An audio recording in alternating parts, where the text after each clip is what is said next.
Welcome to retirecoast.com and our series on Generation X 20 Years to Retirement. Now, if you happen to be a Gen Xer, that's great. This whole series is going to help you a lot, and I'm going to talk to you about that in a moment. If you happen to be a millennial or another member of society at a younger age, or even a baby boomer, this series will help you also. The reason that we've set this up for Gen X is because the baby boomers are already mostly retired, or at least in retiring age, and we want to get that next generation that's got some time to plan and start talking about that.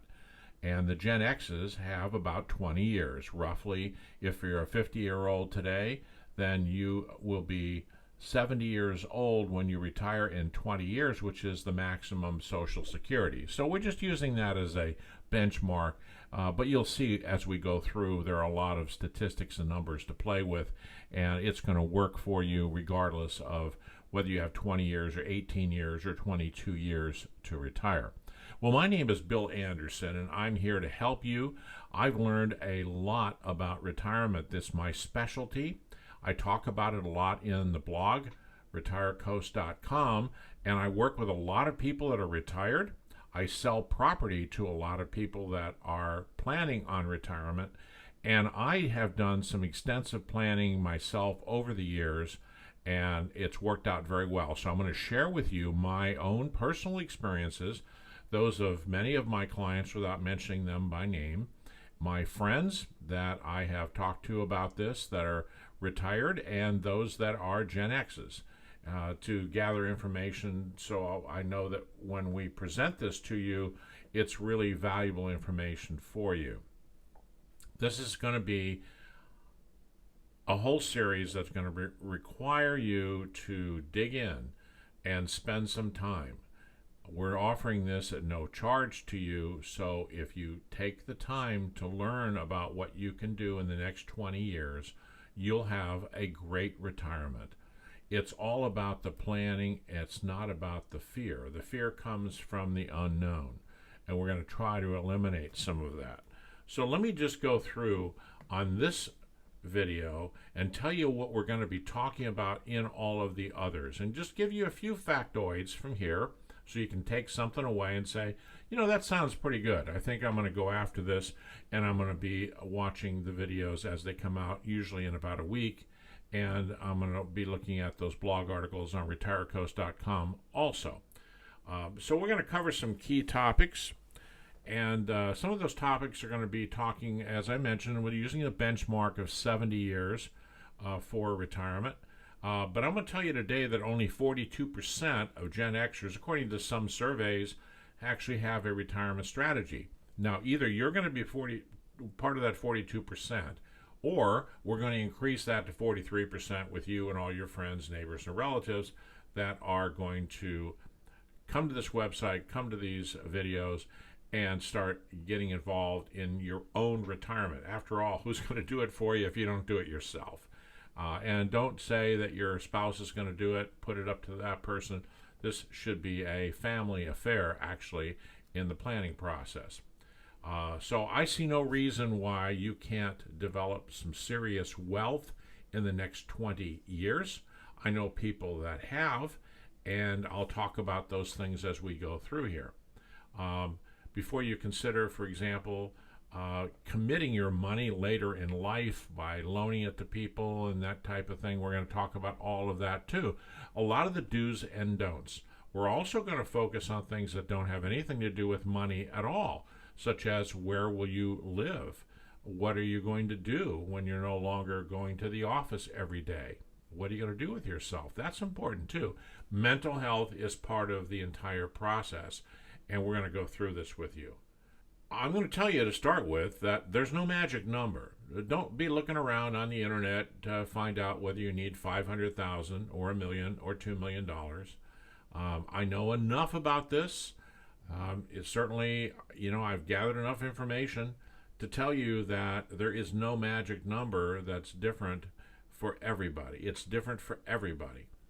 We're going to show you with our budget tool, one of the things we're going to give to you at no charge is your ability to budget from the bottom up, not from the top down. Now, imagine, for example, the way a big company might say, we need to earn $10 million next year and we need to spend $8 million earning the $10 million. That's not the way they do it. If they don't do it that way, then you need to do it the right way. Now, when I was working for a large corporation years ago, that was one of my responsibilities. I had to create the marketing, I had the sales budget for the company, working with all kinds of people out there, and I built that up from the bottom. The very smallest thing, for example, how much someone was going to spend on gasoline for their company car. How many company cars do we have? Multiply that and add it up and add it up and add it up until it came all the way to the top of the corporation, and we needed to spend X dollars, at least our first blush at that. Okay? The next thing we needed to do is figure out the income. And if the income didn't balance out, didn't give us what we wanted, we went back to the drawing board and we worked on it again. We're going to do the same thing in the budget tool for you. We're going to show you how to go through that budget tool, working from the bottom up, not the top down, as you'll see on many other websites. This is ridiculous when I see numbers out there such as you need $200,000 to retire. How would anybody know that?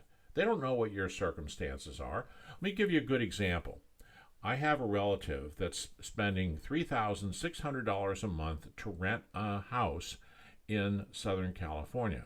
Now, I'm not going to talk about whether that's a lot of money or not. You may know, compared to what you're spending, you may be spending more, maybe spending less. But when she came out here to visit me, I live in Mississippi, on the Mississippi Gulf Coast, where we have the lowest cost of living in the United States. And she was looking at new houses at $250,000, same size that she was renting, and actually larger than she was renting in California. And that $250,000 payment with everything included was going to come out to around $1,400 or $1,600 a month compared to the $3,600 that she was spending. That's a big difference. That's why I'm saying, if you're talking about $2,000 a month, that's a lot for someone that's retired. I don't care what price range you start out with. It's a lot. So in one area, you may need $200,000 to retire. In another area, you may need $600,000 or $700,000 to retire. But you don't need to stay there. That was another point I wanted to bring up, and it's going to be in here too. We're going to talk about whether you should move, whether you need the house that you're in, whether it's comfortable for you or not. One other thing that you hear is that, seniors or retired people downsize. That's not necessarily true. I'll tell you, it wasn't true for me. I went from a 2,200 square foot house to a 3,600 square foot house. The reason I did is because the 3,600 was less expensive than the 2,400. I'll get into that and talk about that. My point is that there are a lot of other articles out there. If you look and find out that people that are retiring actually moving into bigger houses. I just sold a house to some clients. They were living in a 2,200 square foot house, and now they're living in a 2,600 square foot house. They moved to a larger house. Why would you do that? Well, if you have a lot of children, or maybe those children don't have children yet, but they'll be coming to visit, and you might have grandchildren, they need to have a place to stay. That's one of the reasons why a lot of Gen Xers and baby boomers decided to go to a larger size property. We'll get into all of that in the real estate side. We'll get into a talk about the property. I'm just saying that these are kinds of things you need to consider. We're going to try not to leave anything out for your consideration. We're going to help you with suggestions and recommendations on all these different aspects. So there's no magic number there. We're also going to talk to you about children, supporting your children in retirement, and having your children support you in retirement. We're not going to leave any of that out. Plus, you may have to support your parents, which means it should go into your budget. We're going to talk about the lifestyle that you live. As I mentioned before, it's not just about the money, it's also a lot about the lifestyle. You want to enjoy yourself. You want to love retirement, and you should. There's no reason why you shouldn't. And I'll go into why and what you can do. There's a lot of things you can do to keep busy. Remember, you probably worked 40 hours a week, 50 hours a week, 60 hours a week. I'm a type A type of person. I managed and ran my own company for decades, and I worked seemingly around the clock. I liked what I did, but having left that behind when I sold my business, a lot of changes had to take place. Fortunately, I planned for it, so it was all good for me. Everything worked out just fine. It may not work out just fine for everybody, but we're going to try to get you on the right track to see if that happens. We're going to talk about investing. We're not going to tell you where to put your money into a certain mutual fund, for example, but we'll talk about the different options that you have to put your money in and which ones may be better than others.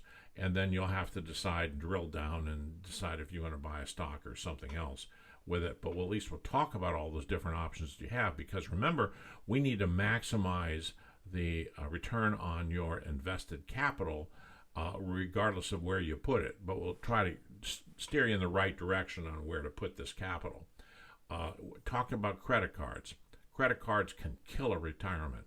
We're going to talk to you about how to manage credit cards. Maybe you could never manage these cards in your entire life and you cut them all up, which is a mistake. Don't do that, by the way.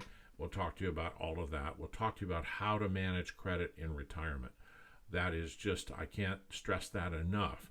You can't just go out and charge those, because you're not going to get a bonus at the end of the year. You're not going to get any extra money from anybody at the end of the year. So you've got to work with what you have. And even though you have credit's good to have. It's a backup. We'll talk about that. We want to get into wills and trusts. And of course, we're going to encourage you to use professionals where it's necessary too.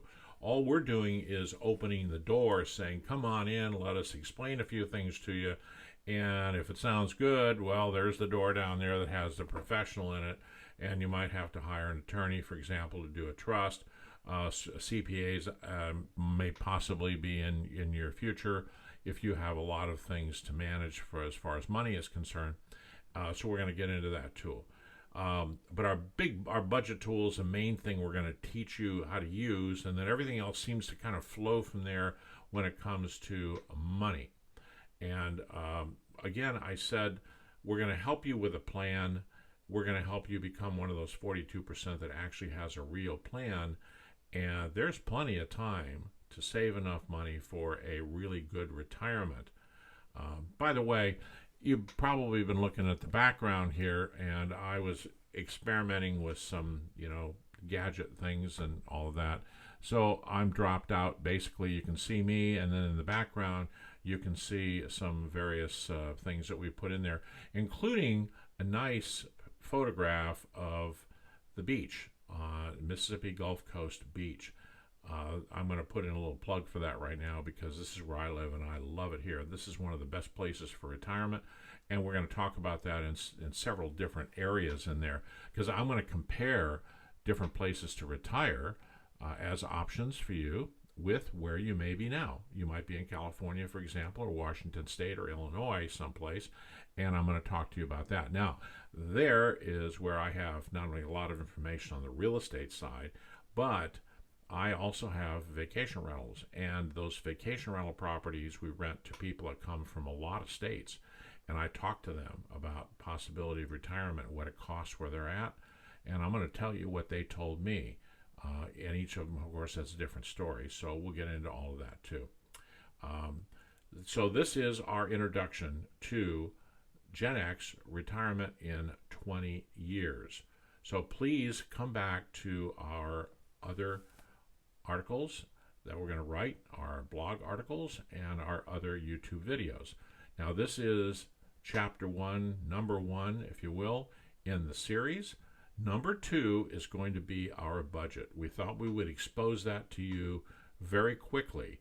So you're going to be looking for the next video in this series that is going to be on our best free budget tool.